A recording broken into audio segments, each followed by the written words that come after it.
The 30 Years' War, a name that evokes images of religious conflict, dynastic struggles, and widespread devastation. But what exactly was the 30 Years' War about?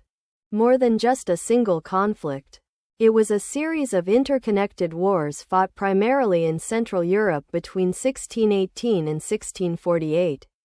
This period of upheaval reshaped the continent, setting the stage for the modern nation-state system we know today. Understanding its causes, complexities, and consequences is crucial for grasping the trajectory of European, and indeed world, history. It serves as a stark reminder of how religious tensions, political ambitions, and economic rivalries can combine to unleash unimaginable suffering and lasting change. It's a crucial study in conflict, diplomacy, and the enduring power of ideas. The echoes of the 30 Years' War still resonate in our world today, influencing international relations and the very concept of sovereignty.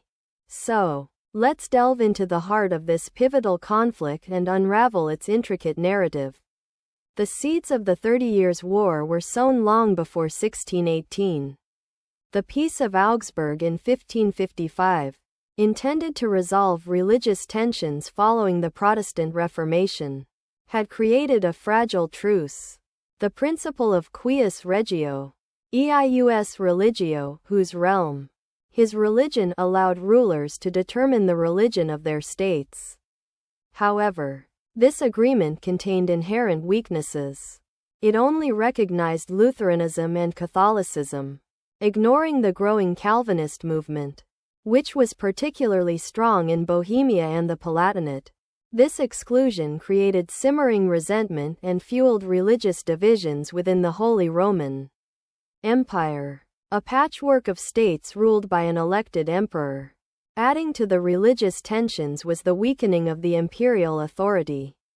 The Habsburg emperors, traditionally Catholic, struggled to maintain control over increasingly independent-minded princes and territories. These princes, both Catholic and Protestant, sought to expand their power and influence, often at the expense of the emperor and each other. The formation of alliances, like the Protestant Union in 1608 and the Catholic League in 1609, further polarized the situation and created a climate of fear and suspicion. The spark that ignited the powder keg was the defenestration of Prague in 1618. When Bohemian Protestant nobles, angered by Habsburg violations of religious freedoms, threw two imperial officials and their secretary out of a window of Prague Castle. It was more than just a symbolic act of defiance. It was a declaration of rebellion against Habsburg rule. The Bohemians deposed Ferdinand II, the Habsburg heir, and elected Frederick V, the Calvinist Elector Palatine, as their king. This act directly challenged Habsburg authority and triggered a chain reaction that plunged Europe into war. The early years of the war were marked by Catholic Habsburg successes. The Battle of White Mountain in 1620 saw the Catholic League, led by Maximilian of Bavaria, crush the Bohemian rebels. Frederick V was forced into exile, and Bohemia was brutally re-Catholicized.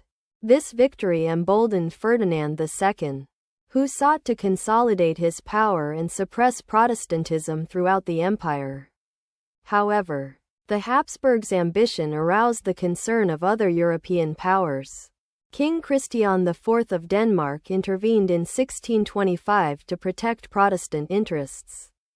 But he was defeated by the imperial forces under Albrecht von Wallenstein, a brilliant but ruthless military commander.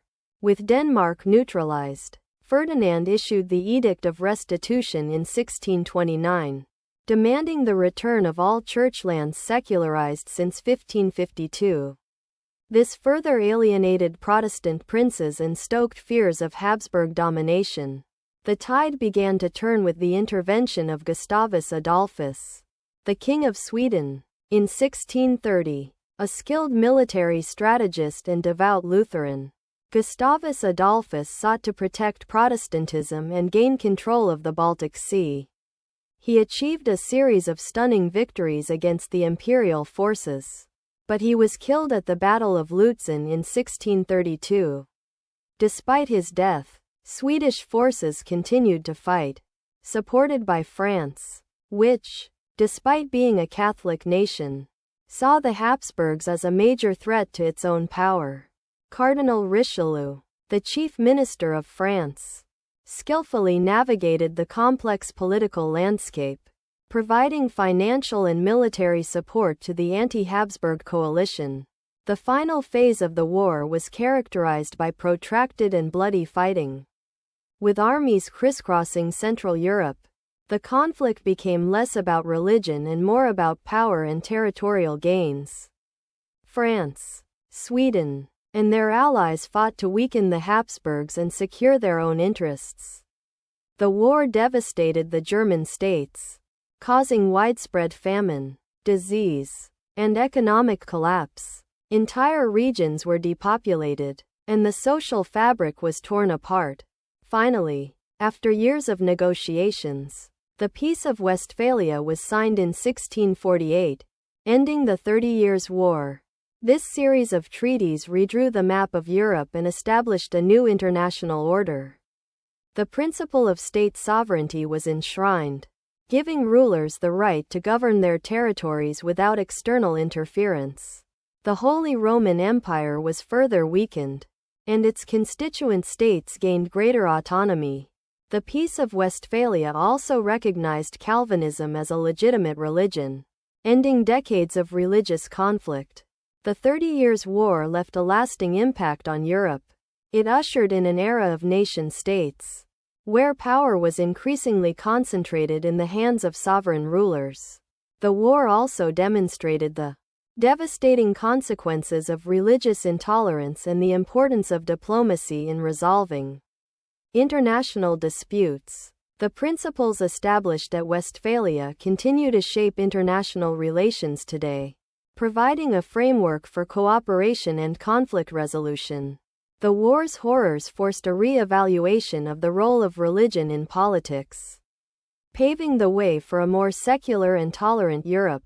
The legacy of the 30 Years' War serves as a constant reminder of the fragility of peace and the importance of building a more just and equitable world. It was truly a turning point in the history of the world.